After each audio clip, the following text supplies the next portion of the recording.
আবারও সবাইকে স্বাগতম আজকে টিউটোরিয়ালে। শুরু করে দিচ্ছি আজকে টিউটোরিয়াল। তো লাস্ট টিউটোরিয়াল আমরা কিছু বেসিক আমাদের অ্যাকশন লিখছি, এপিআই অ্যাকশন। আমরা আজকে আরও কিছু অ্যাকশন মেথড লিখবো, এপিআই অ্যাকশন লিখবো। তো প্রথমত আমাকে যেটা লিখতে হবে সেটা হচ্ছে আমরা গেট বাই আইডির জন্য একটা অ্যাকশন মেথড লিখবো। সেটা আমি কপি করলাম,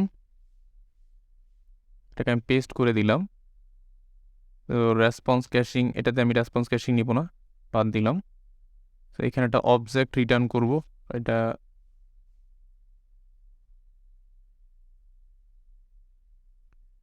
তো এইটার নাম হবে হচ্ছে গেট বাই আইডি। আমি এখানে নাম চেঞ্জ করলাম, গেট বাই আইডি। এখানে স্ট্রিং টাইপ আইডি দিব।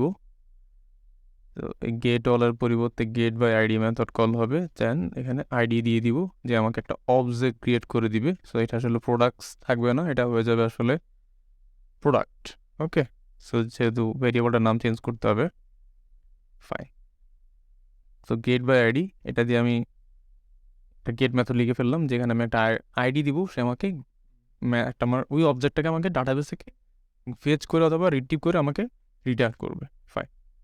তা আমাদের আজকে মূল ফোকাস ছিল আমাদের আসলে কাস্টম মেথড লিখবো। আমরা কীভাবে আমাদের রিপোজিটরি বাটার মধ্যে আমরা কাস্টম মেথড লিখতে পারি। সো আমি চলে আসবো হচ্ছে আমাদের ইন্টারফেসে যে ফোল্ডার আছে সেই ফোল্ডারে, দেন হচ্ছে ম্যানেজারে, যেহেতু ম্যানেজারে ইনক্লুড করবো একটা মেথড। সো আমি ম্যানেজারে আসলাম। সো ম্যানেজারে এসে আমি একটা মেথড লিখবো, তো যেখানে আমি রিটার্ন করব হচ্ছে লিস্ট অফ প্রোডাক্ট। তো এটার নাম হবে হচ্ছে গেট বাই ক্যাটাগরি, যেখানে স্ট্রিং আমি এখানে একটা ক্যাটাগরি দিব। তো এখানে আমি একটা ক্যাটাগরি প্রোভাইড করব। তো ক্যাটাগরি যখন আমি প্রোভাইড করবো, সেই ক্যাটাগরি এগেইনস্টে আমাকে আসলে সে ডাটাটা রিটার্ন করে দিবে। That's it. তো এই মেথডটা আমাকে জাস্ট ইমপ্লিমেন্ট করতে হবে। ওকে, ফাইন। তো এইখানে আসলে পাবলিক লিখা দরকার হয় না। ওকে, যেহেতু আসলে এই ইন্টারফেসটা বাই ডিফল্ট পাবলিক, তো আমরা লিখতেও পারেন বা না লিখলেও প্রবলেম নাই। সো আমরা লিখলাম, ওকে, এটা পাবলিক করে দিলাম, বাট না লিখলেও খুব বেশি কিছু যায় আসে না।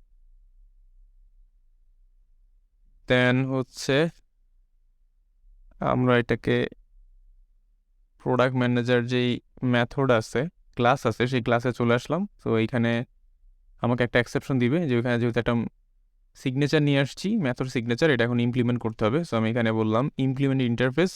সো ফাইন, এই মেথডটা আমাকে এখানে লিখে দিল। এখন আমাকে এই মেথডটা এখানে ইমপ্লিমেন্ট করতে হবে। ফাইন, এখন আমি এখানে আমার মন মতো মেথড লিখবো, যে আমি ডাটা কি রিটার্ন করবো না করবো। ওকে, সো আমি এখানে বললাম রিটার্ন গেট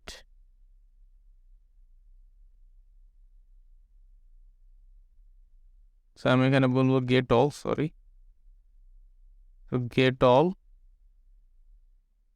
তো গেট অলের মধ্যে আমি আমার ল্যামডা এক্সপ্রেশন দিয়ে দিব, C dot category equal equal আমার যে প্যারামিটার যে ক্যাটাগরি আছে সেটা। Okay, that dot to list.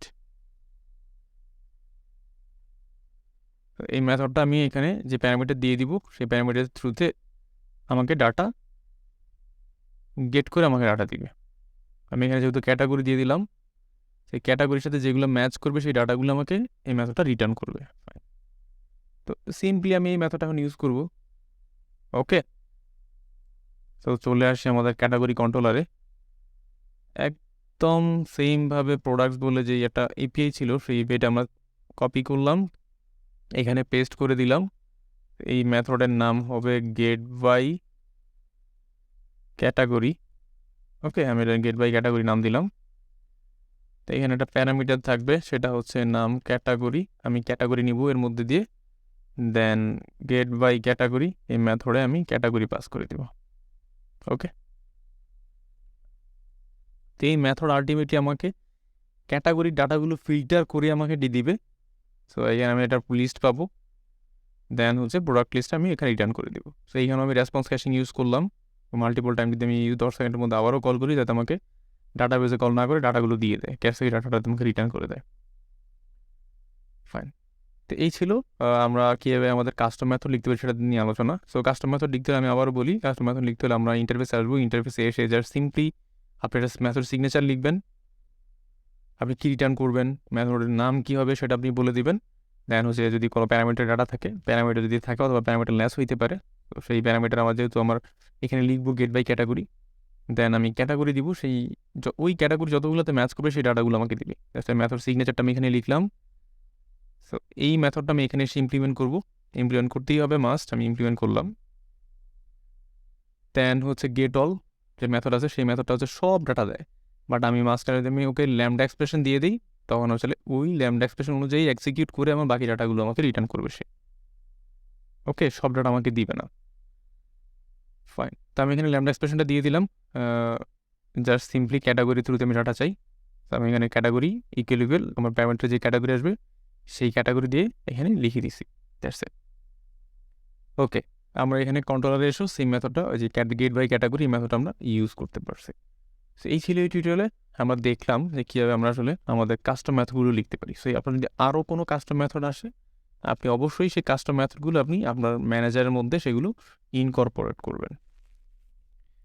তো আমরা এখানে কিন্তু এই কাজটা করতে পারতাম, এই জায়গাটাতে গেট অল ইউজ করেও কিন্তু আমরা কাজটা করতে পারতাম। সাপোজ এখানে গেট অল লিখলাম, গেট অল লিখে আমি এখানে ল্যামডা এক্সপ্রেশন দিতে পারতাম, ক্যাটাগরির থ্রুতে ডাটা আসবে ক্যাটাগরি। সো আমি এরকম এখানে কিন্তু করতে পারতাম। ওকে, এটা আসলে ভালো প্র্যাকটিস না। সো আপনি যদি এই ক্যাটাগরি ইউজ আপনি এখন এভাবে লিখে দিলাম, এটা আমি অন্য এই মেথডটা ইউজ করতে পারবো না, আমাকে আবার যে জায়গায় দরকার হবে সেখানেও আমাকে এই গেট অল দিয়ে আমাকে এই ল্যামডা এক্সপ্রেশন লিখতে হবে। সো যদি কখনো এই গেট ক্যাটাগরি ডাটা আনার জন্য একটা কোনো লজিক চেঞ্জ হয়, তখন কী করতে হবে? আরে ভাই, এই যেটা যত জায়গায় ইউজ করছি সব জায়গায় চেঞ্জ করতে হবে। সেই জন্য ভালো প্র্যাকটিস হয় আপনি এইটা আমরা একটা মেথড হিসেবে লিখে লিখবো। ওকে, এটা নাম দিয়ে দিব, যেহেতু আমরা ক্যাটাগরি দিয়ে আমরা ডাটা সার্চ করতে চাই। সো আমি এই জন্য লিখলাম এখানে গেট বাই ক্যাটাগরি, যেখানে প্যারামিটার গেটার ক্যাটাগরি দিব সে আমাকে ডাটা রিটার্ন করে দিবে, দ্যাটস ইট। সো সেই জন্যই আমরা অবশ্যই ট্রাই করবো এই প্র্যাকটিসটা আমরা ফলো করতে। ওকে, সো গেট বাই ক্যাটাগরি আমরা কোড রিইউজ করার ট্রাই করবো। সো এটা করলে আমরা যদি কখনো অন্য কোথাও আপনার এই মেথড দরকার হয়, আপনি ওরকম বারবার ল্যামডা এক্সপ্রেশন দিতে হবে না, আপনি ওই মেথডটাই আপনি রিইউজ করতে পারবেন। ওকে, তো আপনারা সবাই ট্রাই করবেন। যদি আপনাদের এই কাস্টম মেথড লেখা নিয়ে যদি কোনো কনফিউশন থাকে, কোনো কোয়েরি থাকে, অবশ্যই আমাদের ভিডিও ডিসক্রিপশনে কমেন্ট করবেন, আমরা ট্রাই করবো রেসপন্স করার জন্য। আশা করি প্রবলেম হবে না। তারপরে যদি খুব বেশি প্রবলেম হয়, আপনারা চাইলে আমাদের যেই সোর্স কোড আছে গিটহাবের মধ্যে, এটা ওপেন সোর্স আছে, আপনারা চাইলে সেখান থেকে গিয়ে সেই কোডটা দেখে নিতে পারেন। সো ম্যানেজারের মধ্যে চলে যাবেন। সো ম্যানেজারের মধ্যে গিয়ে আপনার ম্যানেজারের যে কোড আছে সেটা আপনার দেখে নেবেন, তাহলে আশা করি আর প্রবলেম হবে না। অথবা আপনারা পুরো প্রজেক্টটাই আপনারা 4 করে নিয়ে যেতে পারেন, 4 করে নিয়ে আপনারা সেই আপনাদের জাস্ট হেল্পের জন্য আপনারা সেটা ফলো করতে পারেন। সো অবশ্যই ট্রাই করবেন নিজে কোড লেখার জন্য, বাট কপি করবেন না। যারা বিগিনার আছেন তাদের জন্য আমি বলি, অবশ্যই ট্রাই করবেন দেখে দেখে হলেও কোড করার জন্য। ওকে, বাট কপি করে পেস্ট করবেন না, তাহলে আসলে খুব বেশি লার্নিংটা হবে না। সো যদি আপনি নিজে নিজে লিখেন তাহলে আপনার লার্নিংটা একটু বেশি হবে। সো ট্রাই করবেন লেখার জন্য। ওকে, ফাইন, তো অনেক কথা বলে ফেললাম। এই ছিল ওভারঅল এই টিউটোরিয়ালে। আমরা পরবর্তীতে আমাদের মোটামুটি এপিআইগুলো আমরা লিখে ফেলছি। সো এই এপিআইগুলো আমরা টেস্ট করবো। সে পর্যন্ত ভালো থাকবেন, সাথেই থাকবেন। আল্লাহ হাফেজ।